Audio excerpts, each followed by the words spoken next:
அஸ்ஸலாமு அலைக்கும். அனர்த்த நிவாரண உதவி கை கொடுப்போம், மீண்டெழ வழி செய்வோம். கடந்த சில நாட்களாக நம் தாய் திருநாட்டின் உறவுகள் படும் அல்லலை நாம் தெளிவாக காண்கிறோம். எதிர்பாராத இந்த பேரிடர் நம் சொந்தங்களின் உயிர்களையும் உடைமைகளையும் கனவுகளையும் சேமிப்புகளையும் நிம்மதியையும் ஒரே இரவில் ஒரே மூச்சில் காவு கொண்டு விட்டது. தரையோடு கலந்த வீடுகள், வாசல் காணாமல் போன குடும்பங்கள், தோட்டமும் துறவும் கைகளிலிருந்து வழுக்கி விழுந்த தருணங்கள். இன்று அவர்கள் நிற்கும் நிலை அழுகையின்றி குரலின்றி உடைந்த வாழ்வின் முன் அமைதியாக நிற்கும் ஒரு மௌன போராட்டம். இழந்த வாழ்க்கைதனை மீண்டும் உயர்த்துவதற்கு நாம் செய்யப்போவது என்ன?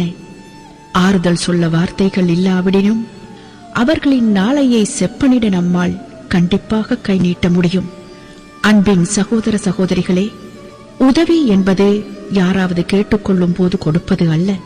இதயம் முன்னிட்டு இறைவன் அருளை விரும்பி நம் மனிதநேயம் உந்தும் போது செய்வதுதான் உதவி. அல்லாஹ்வின் தூதர் நபி ஸல்லல்லாஹு அலைஹி வஸல்லம் அவர்கள் கூறினார்கள், ஒருவர் ஒரு முஸ்லிமின் துன்பத்தை நீக்கினால் அல்லாஹ் மறுமையில் அவனது துன்பத்தை நீக்குவான்.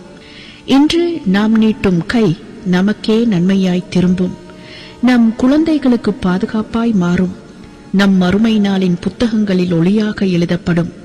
ஆகையால் இந்த நேரத்தில் நாம் ஒன்றுபடுவோம். சகோதரத்துவத்தை வெளிப்படுத்தும் நேரம் இது. நம் சொந்தங்களின் நாளை மீண்டும் கட்டுவதற்காக நாம் சேர்ந்து செய்கிறோம். இது நம்முடைய பொறுப்பு, நம் தர்மம், நம் நன்றியின் சாட்சியம், நம் மனித நேயத்தின் உண்மையான வடிவம். யோசிக்க வேண்டாம், தாமதிக்க வேண்டாம். உங்களால் முடிந்ததை செய்து மறுமைக்கான முதலீட்டை இன்றே செய்து கொள்ளுங்கள். நம் தாய்மண் உறவுகளின் மீட்சியில் ஒரு துளியாக கூட நீங்களும் இருந்துவிடலாம். நன்றி.